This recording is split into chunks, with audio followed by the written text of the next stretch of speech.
Mes chers compatriotes, le 1er février 2019, à 19 h,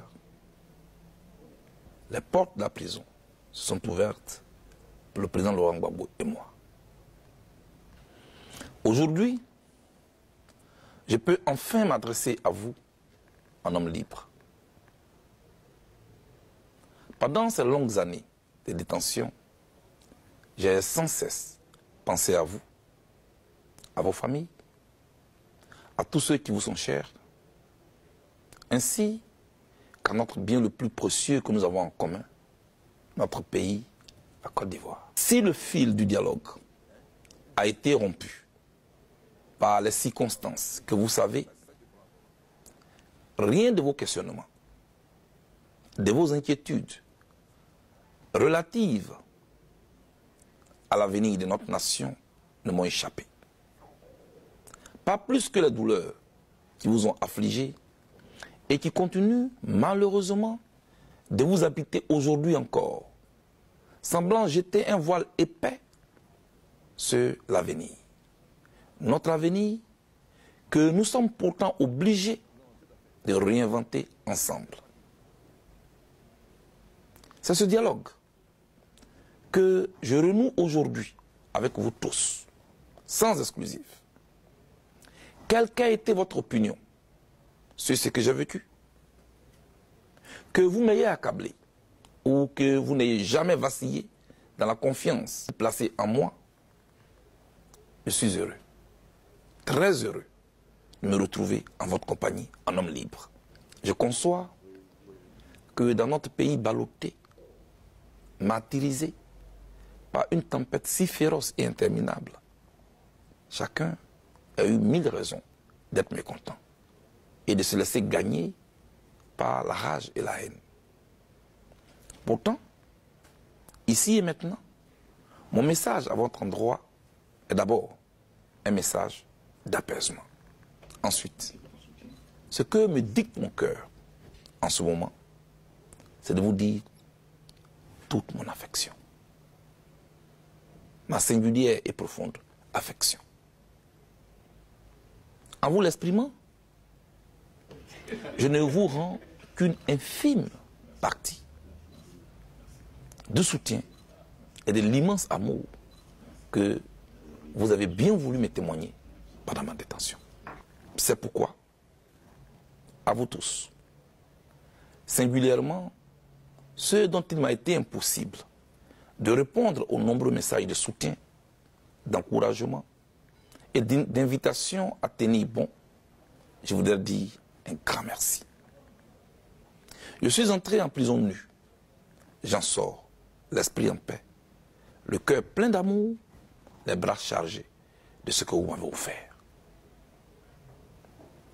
Dans cette séquence si significative, comment oublier mes sœurs, mes frères, la diaspora ivoirienne et africaine? Ces gens formidables qui, pendant plusieurs années, ont bravé le froid polaire, la distance, pour nous apporter leur soutien qui nous a été très réconfortant. Soyez rassurés. La reconnaissance que je vous dois,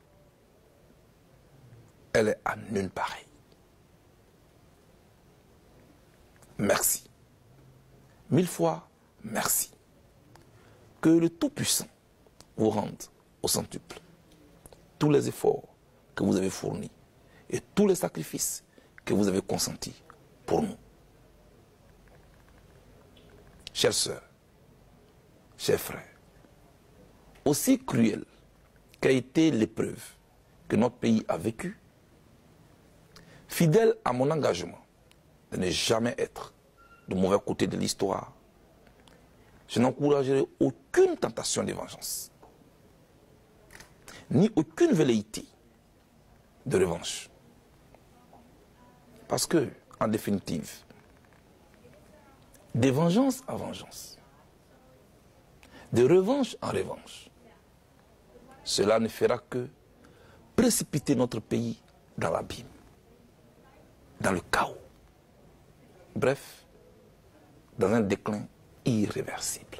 En revanche, je suis disposé à encourager toutes les initiatives en faveur de l'édification d'une société qui sache tirer les leçons de son passé douloureux.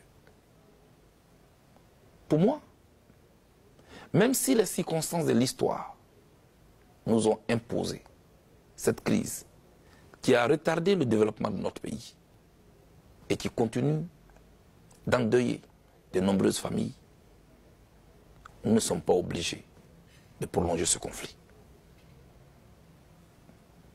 Ne nous y trompons jamais.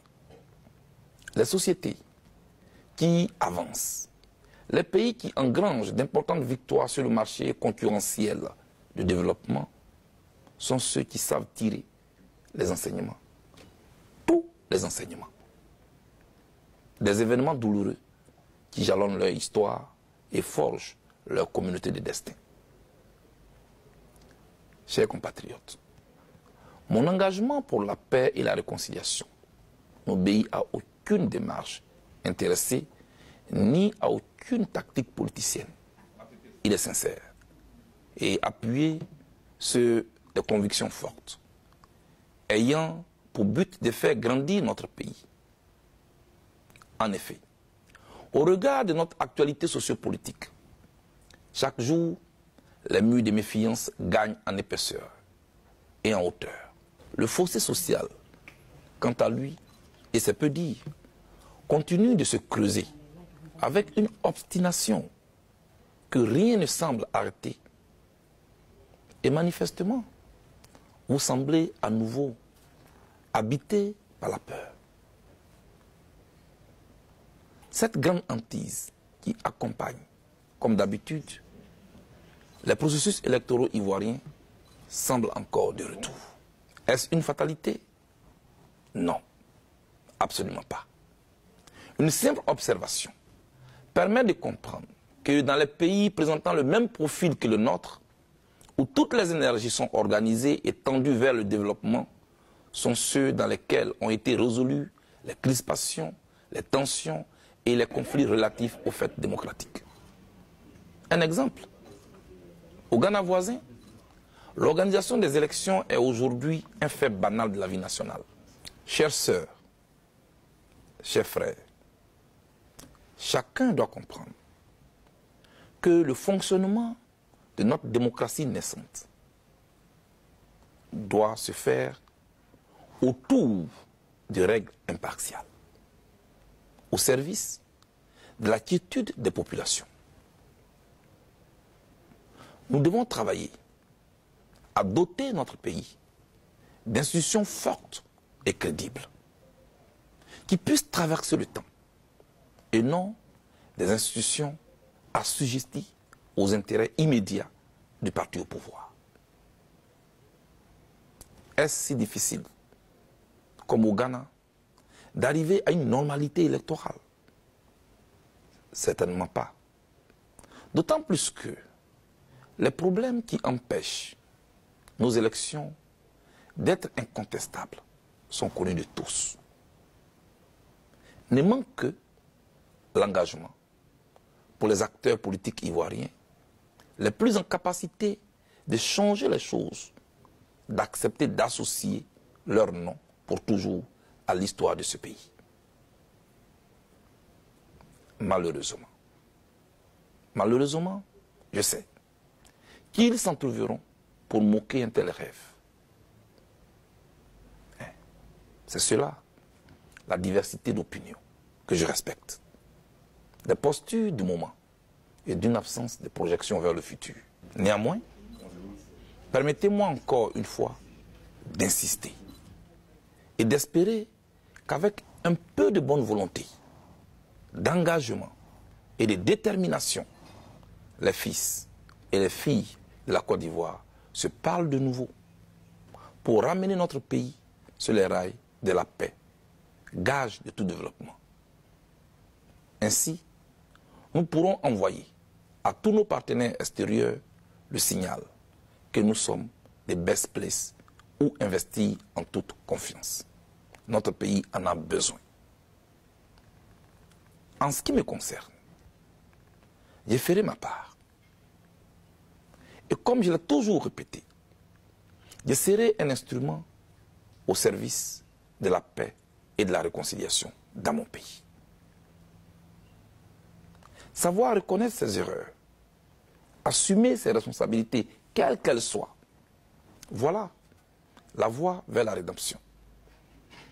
De fait, quel que soit ce que chacun d'entre nous aura vécu, nous devons apprendre à nous pardonner les uns les autres.